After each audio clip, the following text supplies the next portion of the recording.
delivery. That's from Aoyama. Goodies, goodies, goodies, goodies.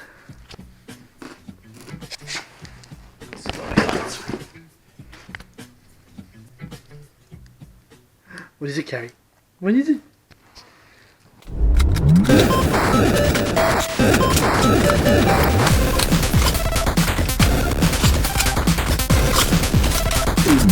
Fresh from Toyota.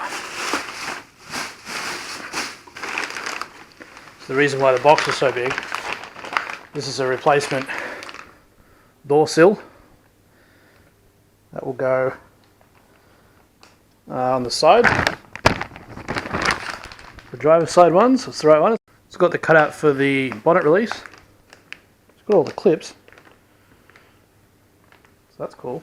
Yeah, it's got a separate section there for, I don't know if you can see the difference, that middle part of it's shiny. And it doesn't have the sort of textured finish that the middle part of it has. So I think, if I'm not mistaken, this one is intended for use with the stainless steel anniversary edition trims that you clip over the middle of it. So I guess I've ordered the wrong part in so much as that I didn't intend to have that. But, you know, any excuse to upgrade it further, maybe I'll have to get some of those stainless steel trims as well. So we'll look into that. That'll be good. So there's the part number there. Let's see what's next. This one's important. It's the rear nameplate that goes between the tail lights, or sorry, right, more specifically, between the reversing lights on the Gen 3 taillight setup, the round taillights from the later revisions. And I've bought one of these before. It has little cutouts there that actually match up with the edges of the reverse lights, so you can line this up and get it in exactly the right spot.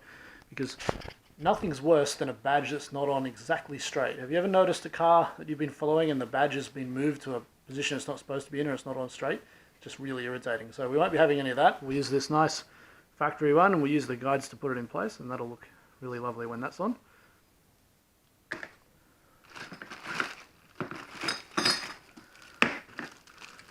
Next we've got a pair of door handle cups.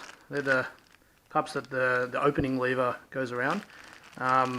These are commonly cracked because they've got a single screw that goes through them to hold it on, and sort of clipped on at the other side. But when they get old and brittle for some sun, they crack around where that screw goes in, particularly if you do it up too tightly. So very common to see those broken. These aren't particularly expensive. You'd think they'd be like 30-40 bucks or something like that, but they're actually only about 10-12 bucks each. And so yeah, you've got left and right, 17020 and 17010. Not sure which is which, but we'll find out when we get there. This I bought because it was missing. It's the bolt that secures the spare wheel, the clamp that holds it down. So that will allow me to secure that, which is just make the car that little bit less defectable. So that's the part number for that one.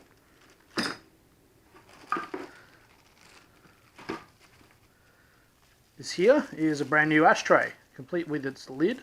Quite often the ashtray is missing its lid. I'm not sure exactly why. I think it's possibly because the lid breaks off easily or something like that. I've got the bottom part, but I don't have the lid. So this is a complete assembly. It'll drop right in, and then my dashboard will look nice and uniform again, particularly when it's closed. So that's that one.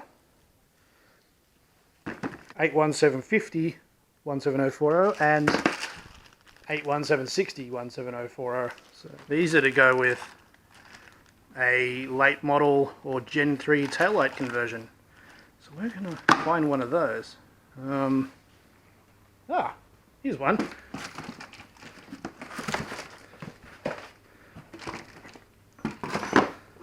So that's the center panel. As you can see, it's got a lovely paint job. That goes in between. The emblem that I was holding up before, that goes in the middle between those reversing lights there. And then you do some wiring magic, of course. And these are the tail lights.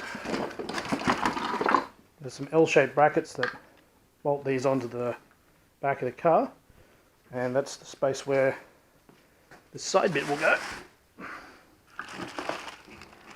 Now, you may have just noticed that these are red, these are orange. Reason for that is this is a USDM, so in other words a US locally delivered version of the taillight piece. So this is actually able to function as a running light because it's got a socket there to put a bulb in. In the US, apparently they have to have a red running light on the side of the car at the back. So that will go there, and we'll be able to do that conversion now as well. So that's exciting. So the last goodie I've got is this, which is a $25 fire extinguisher, the kind you can get at Super Cheap Auto or Repco, Bunnings even I think have these. And it comes with a bracket, so you can put it in your car somewhere. I'm probably just going to put it behind one of the seats because there's space there on top of the storage boxes. And I figure this is cheap insurance really, because I mean, yeah, you've got actual insurance. You'd be silly not to have that, and that will, you know, you'll get a payout if your car burns to the ground. And I know someone whose MR2 burnt to the ground, so you know that makes me a little more paranoid.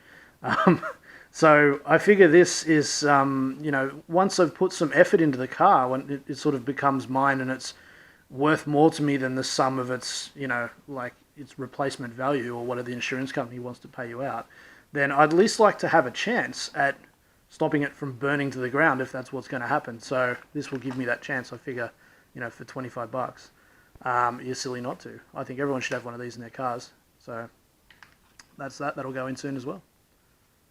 Well, that's nice. I just saw this flap of clear coat sort of blowing in the wind as I walked up to the car. Okay, so we're back in the car again. I've got a few little bits and pieces to put in. I'm going to do some really simple stuff. I've got the ashtray, and I've got the door handle cups. So this is going to be the quickest mod you ever saw. Let's start with the ashtray. Alright, so there's the original one. I'm going to pull that out.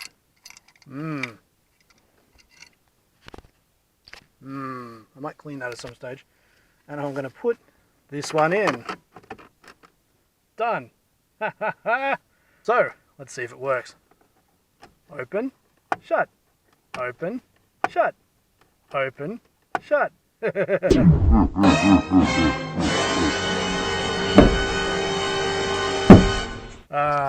It's the little things. So, now onto the door handle cups. You can see this one's in exemplary condition, but I think we can do better. So, let's remove the old one, screw in the middle. Note that it's a countersunk screw, so if your screw doesn't look like that, then you may be part of the reason why it was cracked. I found that the one on the driver's side was actually a different screw and didn't suit it correctly, so that's the kind you want. We'll remove the old cup now. This should come off pretty easily because it's not exactly held on by much. You've got to open the lever usually and pull the top of it over the little pin there, and you can see there's a little hole in there and it sort of sits on top of that pin right there. So, that's the old one off. Get ourselves a new one. Smells new. It's all shiny. It's interesting. There's a large amount of flood water has just decided to come down the drain. More than I would have thought. Probably out of the... there. Anyway, I'll try not to dip my ankles in it. So to put the cup on, we do the same thing we did to take it off. Pull the handle open first, slide it over it.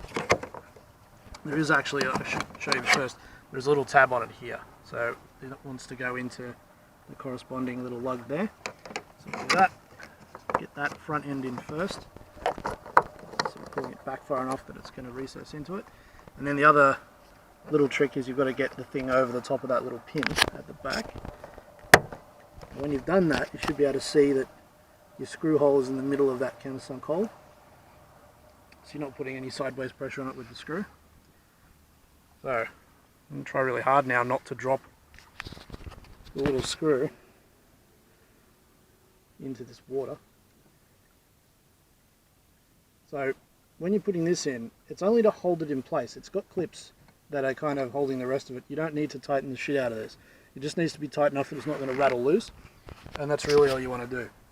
So that's how that looks. All done. Same thing for the other side.